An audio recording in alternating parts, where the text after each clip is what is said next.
بسم اللہ الرحمن الرحیم نحمده ونصلی ونسلم علی رسولہ الکریم اما بعد فاعوذ باللہ من الشیطان الرجیم بسم اللہ الرحمن الرحیم۔ آج کی ہماری گفتگو کا عنوان ہجرت مدینہ ہے۔ مدینہ منورہ میں جب اسلام اور مسلمانوں کو ایک پناہ گاہ مل گئی تو اس وقت حضور پاک علیہ السلام نے صحابہ کرام کو عام اجازت دی کہ وہ مکہ مکرمہ سے ہجرت کر کے مدینہ منورہ چلے جائیں۔ تو سب سے پہلے حضرت ابو سلمہ رضی اللہ تعالی عنہ نے مکہ مکرمہ سے مدینہ منورہ کی طرف ہجرت کی، اور اس کے بعد دیگر لوگ مدینہ منورہ کی طرف ہجرت کرنے لگے۔ جب کفار قریش کو پتہ چلا تو انہوں نے روک ٹوک شروع کر دی، مگر مسلمانوں نے چھپ چھپ کر ہجرت کا سلسلہ جاری رکھا، اور اس طرح رفتہ رفتہ بہت سے صحابہ کرام مدینہ منورہ پہنچ گئے۔ صرف وہی لوگ مکہ مکرمہ میں اس وقت رہ گئے تھے جو یا تو کافروں کے قید میں تھے یا اپنی مفلسی کی وجہ سے مجبور تھے۔ حضور اقدس صلی اللہ علیہ وآلہ وسلم کو ابھی تک اللہ رب العالمین نے ہجرت کا حکم نہیں دیا تھا، اس لیے آقا کریم علیہ السلام مکہ مکرمہ میں مقیم رہے، اور آقا کریم علیہ السلام نے حضرت ابو بکر صدیق اور حضرت علی رضی اللہ تعالی عنہما کو بھی آپ نے روک لیا تھا۔ جب کفار مکہ نے دیکھا کہ مسلمان مدینہ منورہ کے اندر ایک محفوظ جگہ میں رہنے لگے ہیں، امن سکون کے ساتھ عبادت کرنے لگے ہیں، تو ان کو یہ بات ہضم نہ ہوئی، تو انہوں نے آپس میں ایک مشورہ کرنے کے لیے ایک پنچایت رکھی دارالندوہ کے اندر کہ کس طرح مسلمانوں کو دین اسلام کی تبلیغ سے روکا جائے۔ تو اس وقت کفار نے ایک دارالندوہ کے اندر پنچایت رکھی، اس میں ہر قبیلے کا سردار موجود تھا۔ یہاں تک اتنا کہا جا سکتا ہے کہ کوئی ایسا دانشور یا با اثر شخص نہ تھا مکہ مکرمہ کفار کے قریش میں سے جو اس پنچایت میں شریک نہ ہوا ہو۔ ان میں ابو سفیان، ابو جہل، عتبہ، جبیر بن مطعم، نضر بن حارث، حکیم بن حزام، امیہ بن خلف اور دیگر کفار کے بڑے بڑے سردار اس کانفرنس میں شریک ہوئے۔ تو اس کانفرنس میں شیطان بھی ایک بزرگ کی شکل میں اپنے آپ کو ڈھال کر وہ بھی اس کانفرنس میں شامل ہو گیا۔ تو کفار نے پوچھا کہ تمہارا نام کیا ہے؟ تو اس نے کہا میں شیخ نجد ہوں، اس لیے میں کانفرنس میں آیا ہوں۔ کفار نے اس کی بات سن کر اس کو اپنے پنچایت میں بٹھا دیا۔ پنچایت شروع ہوئی تو کفار کے سامنے حضور پاک علیہ السلام کا معاملہ پیش کیا گیا۔ ایک سردار نے کہا کہ حضور پاک صلی اللہ علیہ وآلہ وسلم کو کوٹڑی میں بند کر کے ان کے ہاتھ پاؤں باندھ دو اور ایک سوراخ سے کھانا پانی ان کو دے دیا کرو۔ شیطان نے کہا یہ اچھی بات نہیں ہے، جو شیخ نجد بن کر وہاں پہ بیٹھا تھا۔ اس نے کہا اس کے جانثار ساتھی اگر ان کو اس کی خبر لگ گئی تو وہ اپنی جان پر کھیل کر اپنی جان کی پرواہ کیے بغیر ان کو قید سے چھڑا لیں گے۔ دوسرے سردار نے کہا کہ ان کو مکہ سے نکال دو تاکہ یہ کسی دوسرے شہر میں جا کے رہیں۔ تو شیطان نے کہا تمہاری اس رائے پر بھی لعنت، کیا تم لوگ نہیں جانتے کہ محمد کی کلام کے اندر کتنی مٹھاس ہے؟ خدا کی قسم اگر تم لوگ ان کو شہر بدر کر کے چھوڑ دو تو یہ پورے ملک عرب میں لوگوں کو قرآن سنا سنا کر تمام قبائل کو اپنا تابع فرمان بنا لیں گے، اور ایک عظیم لشکر بنا کر تمہارے اوپر یلغار کریں گے، اور تم اس وقت ان سے مقابلہ نہیں کر سکو گے۔ تو اس آخر میں ابو جہل بولا کہ صاحبو میرے ذہن میں ایک رائے ہے جو اب تک کسی کو نہیں سوجھی۔ ابو جہل نے کہا میری رائے یہ ہے کہ ہر قبیلے کا ایک مشہور بہادر تلوار لے کر اٹھ کھڑا ہو اور سب یک بار کی یعنی ایک ہی بار حضور پاک علیہ الصلوۃ والسلام یعنی محمد صلی اللہ علیہ وسلم کو قتل کر ڈالیں۔ اس تدبیر سے خون کرنے کا جرم تمام قبیلوں کے سر پر رہے گا۔ ظاہر ہے کہ خاندان بنو ہاشم اس خون کا بدلہ لینے کے لیے تمام قبیلوں سے لڑنے کی طاقت نہیں رکھ سکتا، لہذا یقیناً وہ خون بہا لینے پر راضی ہو جائیں گے اور ہم لوگ مل جل کر آسانی سے خون بہا کے رقم ادا کر دیں گے۔ جب ابو جہل نے یہ بات کی تو شیطان یہ سن کر خوش ہوا اور کہنے لگا بے شک یہ تدبیر بالکل درست ہے، اس کے سوا اور کوئی تجویز قابل قبول نہیں ہو سکتی۔ تمام کفار نے اس بات کے اوپر اتفاق رہ کیا کہ تمام قبائل کے ایک ایک نوجوان حضور پاک علیہ الصلوۃ والسلام کو نعوذ باللہ قتل کرنے کی غرض سے آئیں گے۔ جب کفار یہ معاملہ ختم کر چکے، اپنے اپنے گھروں کو روانہ ہو چکے، تو اللہ رب العالمین نے حضرت جبریل امین علیہ السلام کو حضور علیہ الصلوۃ والسلام کی بارگاہ میں بھیجا۔ اے جبریل، میرے حبیب کو جا کر کہو کہ آج رات آپ اپنے بستر پر نہ سوئیں اور ہجرت کر کے مدینہ منورہ تشریف لے جائیں۔ حضور پاک علیہ الصلوۃ والسلام دوپہر کے وقت حضرت ابوبکر صدیق رضی اللہ تعالیٰ عنہ کے گھر تشریف لے گئے۔ ان کو بتایا کہ اللہ رب العالمین نے ہجرت کا حکم ارشاد فرمایا ہے۔ اس وقت حضور پاک علیہ الصلوۃ والسلام کی بارگاہ میں حضرت ابوبکر صدیق نے گزارش کی کہ یا رسول اللہ مجھے بھی اس سفر میں اپنا ہم سفر بنا لیں۔ حضور نے ان کی گزارش کو قبول کیا اور ان کو اپنا ہم سفر بنا لیا۔ حضرت ابوبکر صدیق نے اس وقت 2 اونٹنی تیار کر رکھی تھی جو انہوں نے حضور پاک علیہ الصلوۃ والسلام کی بارگاہ میں پیش کی کہ ہجرت کے موقع پر ہم ان کو استعمال کریں، تو حضور نے ارشاد فرمایا کہ میں اپنی اونٹنی کی قیمت ادا کر کے ہی لوں گا۔ حضرت ابوبکر صدیق نے وہ اونٹنی کا معاوضہ نہ چاہتے ہوئے حضور علیہ الصلوۃ والسلام کے فرمان کے آگے سر جھکا کر اس کو مجبوراً قبول کیا، اور اس کے بعد آپ کی بیٹی حضرت بی بی اسما نے سفر تجارت کا ساز و سامان تیار کیا اور اس کو ایک کپڑے کے اندر لپیٹ دیا۔ کفار مکہ اپنے پروگرام کے مطابق اپنے اپنے گھروں سے روانہ ہوئے۔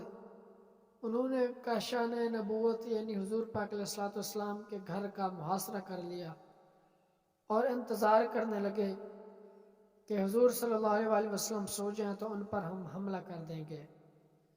اس وقت گھر میں حضرت علی رضی اللہ تعالیٰ عنہ بھی حضور پاک علیہ الصلوۃ والسلام کے پاس موجود تھے۔ کفار مکہ اگرچہ رحمت عالم صلی اللہ علیہ وسلم کے بدترین دشمن تھے، مگر اس کے باوجود بھی حضور صلی اللہ علیہ وسلم کے پاس اپنی امانتیں رکھوایا کرتے تھے۔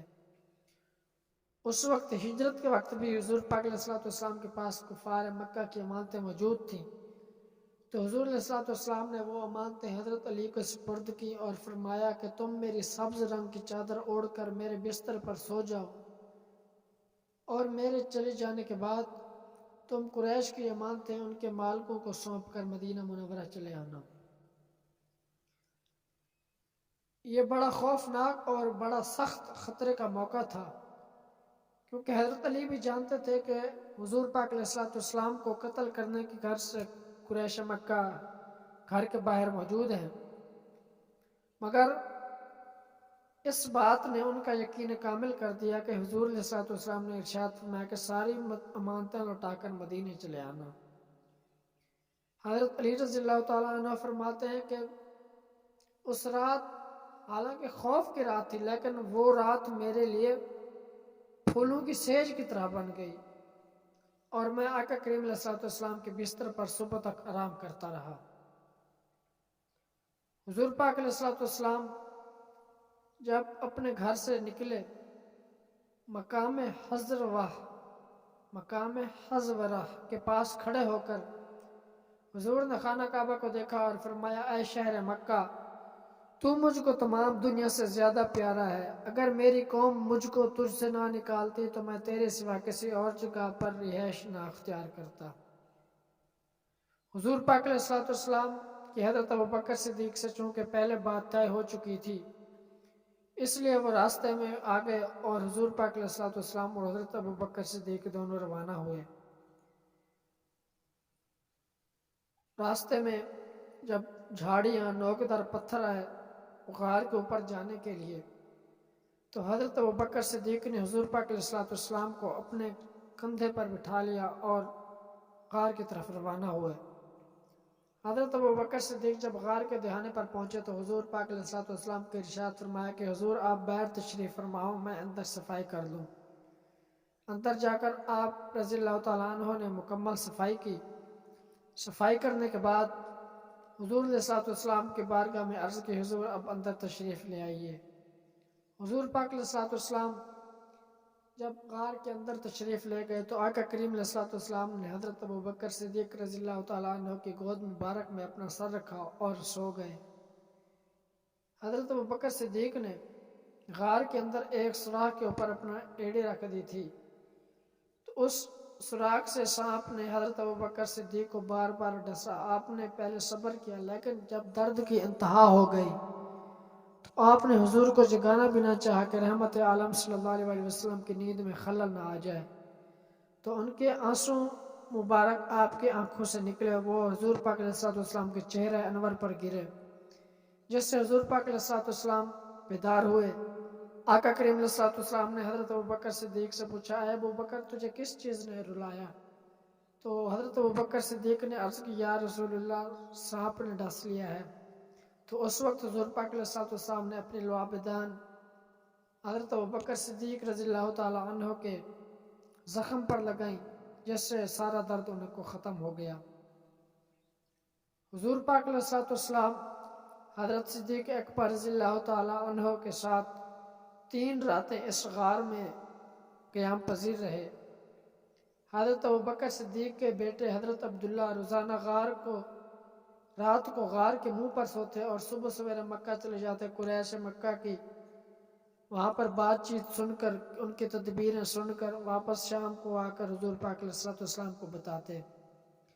حضرت ابوبکر صدیق کا غلام حضرت عامر بن فہیرہ وہ رات گئے چراگاہ سے بکریاں لے کر غار کے دہانے پر آ جاتا، حضور پاک علیہ الصلوۃ والسلام کو بکریوں کا دودھ دے کر پیش کرتا، اور حضرت ابوبکر صدیق رضی اللہ تعالیٰ عنہ کی بیٹی حضرت اسماء رضی اللہ تعالیٰ عنہ آقا کریم علیہ الصلوۃ والسلام پر تک کھانے کا سامان پہنچایا کرتی تھی۔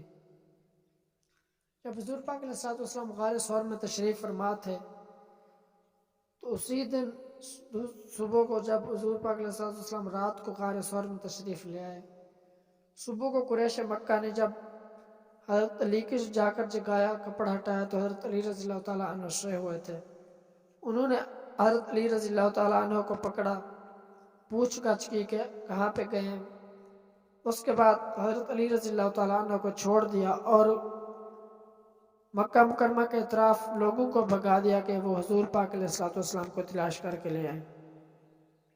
ڈھونڈتے ڈھونڈتے وہ غار ثور کے دہانے پر پہنچ گئے، مگر اللہ رب العالمین نے غار کے دہانے پر اس وقت اپنا حفاظت کا پہرا لگا دیا تھا۔ غار کے منہ پر مکڑی نے جالا لگا دیا تھا اور کنارے پر کبوتری نے انڈے دے رکھے تھے۔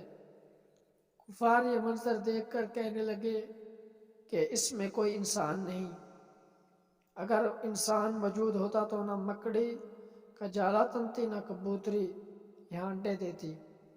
جب حضرت ابوبکر صدیق نے کفار کی آہٹ کو سنا تو انہوں نے رسول پاک علیہ الصلوۃ والسلام کی بارگاہ میں عرض کی، یا رسول اللہ اب ہمارے دشمن ہمارے اس قدر قریب آ گئے ہیں، اگر وہ اپنے قدموں پر نظر ڈالیں گے تو ہم کو دیکھ لیں گے۔ تو حضور پاک علیہ الصلوۃ والسلام نے ارشاد فرمایا، اے ابوبکر لا تحزن ان اللہ معنا۔ اس کے بعد حضرت ابوبکر صدیق کے قلب پر سکون اور اطمینان کا سکون ظاہر ہو گیا۔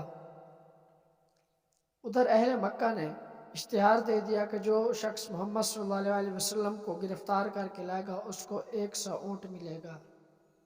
100 اونٹ کی لالچ سن کر قریش مکہ کے بڑے بڑے سردار بھی حضور پاک علیہ السلام کی تلاش کے لیے نکل پڑے۔ دوسرے روز مقام قدید میں حضور پاک علیہ السلام حضرت ام معبد کے مکان پر آپ کا گزر ہوا۔ ام معبد ایک ضعیفہ عورت تھی جو اپنے خیمہ کے صحن میں بیٹھی رہا کرتی تھی اور مسافروں کو کھانا دیا کرتی تھی۔ حضور علیہ السلام نے اس سے کچھ کھانا خریدنے کا قصد کیا، مگر اس وقت ان کے پاس کوئی چیز موجود نہ تھی، تو حضور پاک علیہ السلام نے اس کے خیمے کی ایک جانب ایک بہت ہی لاغر بکری سی دیکھی اور فرمایا یہ دودھ دیتی ہے؟ تو انہوں نے ام معبد نے کہا نہیں۔ حضور نے فرمایا اگر تم اجازت دو تو میں اس کا دودھ دہہ لوں۔ ام معبد نے اجازت دی۔ آقا کریم صلی اللہ علیہ وسلم نے بسم اللہ پڑھ کر تھنوں کو ہاتھ جو لگایا تو وہ تھن دودھ سے بھر گئے، اتنا دودھ نکلا کہ سب لوگ سیراب ہو گئے۔ حضور پاک علیہ السلام ام معبد کے گھر سے دودھ پی کر آگے روانہ ہوئے۔ ادھر قریش مکہ کے سرداروں میں ایک سردار جس کا نام سراقہ بن مالک بن جعشم، یہ تیز رفتار اور گھڑ سوار مشہور تھا عرب کے اندر، تو اس نے حضور پاک علیہ السلام کی تلاش میں گھوڑے کو دوڑایا۔ جب اس نے حضور پاک علیہ السلام کو دیکھا، حملہ کرنے کے ارادے کے لیے قریب سے گیا تو گھوڑے نے ٹھوکر لگائی اور گھوڑے سے گر پڑا، مگر 100 اونٹ کا انعام سن کر دوبارہ اس نے کوشش کی تو دوسری دفعہ اس کے گھوڑے کے پاؤں پتھریلی زمین کے اندر دھنس گئے، نہ آگے جا سکتے تھے نہ پیچھے آ سکتے تھے۔ تو اس نے حضور پاک علیہ السلام کی بارگاہ میں امن طلب کی۔ حضور پاک علیہ السلام کو اس پر رحم آ گیا۔ حضور علیہ السلام نے دعا فرمائی اور اس کے گھوڑے کو چھوڑ دیا، اور اس کے بعد حضور سے سراقہ نے امن طلب کیا تو حضور علیہ السلام نے حضرت عامر بن فہیرہ کو حکم دیا کہ سراقہ کو امن کی تحریر لکھ دو۔ جب حضرت عامر بن فہیرہ نے وہ تحریر لکھ دی تو وہ تحریر لے کر سراقہ واپس روانہ ہو گیا۔ اتنا متاثر ہوا حضور پاک علیہ السلام کے اخلاق سے، آپ کی رحمت سے، آپ کی شفقت سے، کہ راستے میں اگر کوئی شخص آپ سے پوچھتا کہ محمد کو دیکھا ہے تو سراقہ اس کو یہ کہہ کر اٹھا دیتا کہ میں نے بڑی بڑی دور تک تلاش کیا ہے مگر حضور مجھے نہیں ملے۔ اس کے بعد حضور پاک علیہ السلام جب مدینہ منورہ کے قریب پہنچے تو وہاں پر بھی بریدہ اسلمی قبیلہ بنی سام کے 70 سواروں کو لے کر اس لالچ میں کہ حضور پاک علیہ السلام کو گرفتار کر کے 100 اونٹ انعام لیں گے، مگر جب یہ حضور پاک علیہ السلام کے سامنے آئے اور پوچھا کہ آپ کون ہیں تو آپ نے فرمایا کہ میں محمد بن عبداللہ ہوں، خدا کا رسول ہوں۔ حسن و جمال اور جلال نبوت کا اثر ان کے قلب پر ایسا ہوا کہ انہوں نے فوراً کلمہ شہادت پڑھ لی اور دامن اسلام میں آ گئے، اور حضور پاک علیہ السلام کی بارگاہ میں گزارش کی، یا رسول اللہ میری تمنا ہے کہ مدینہ میں آپ کا داخلہ ایک جھنڈے کے ساتھ ہو۔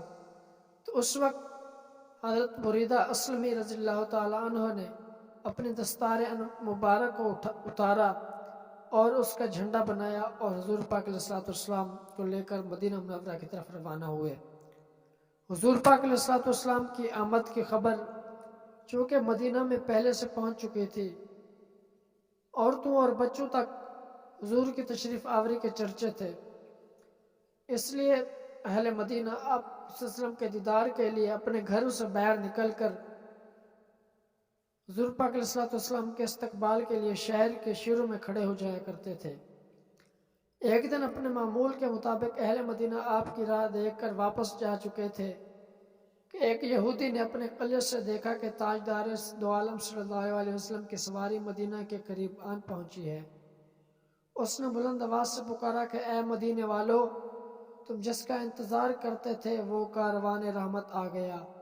یہ سن کر تمام انصار بدن پر ہتھیار سجا کر حضور پاک علیہ السلام کا استقبال کرنے کے لیے اپنے گھروں سے نکل پڑے اور نعرہ تکبیر سے تمام شہر گونج اٹھا۔ مدینہ منورہ سے 3 میل کے فاصلے پر، جہاں پر آج مسجد قباء موجود ہے، 12 ربیع الاول کو حضور پاک علیہ الصلوۃ والسلام اس جگہ پر رونق افروز ہوئے اور قبیلہ عمر بن عوف کے خاندان میں حضرت کلثوم بن حدم رضی اللہ تعالی عنہ کے مہمان بنے۔ جب حضرت کلثوم بن حدم رضی اللہ تعالی عنہ نے اپنی قسمت کو دیکھا تو اتنے جوش سے نعرہ مارا کہ اللہ اکبر کی صداؤں سے پورا مکہ مکرمہ گونج اٹھا۔ آپ رضی اللہ تعالیٰ عنہ کے مکان کے اندر زور نے رہائش اختیار کی اور دیگر صحابہ کرام بھی آقا کریم علیہ الصلوۃ والسلام کے ساتھ اس مکان میں رہائش پذیر رہے۔ وما علینا الا البلاغ المبین۔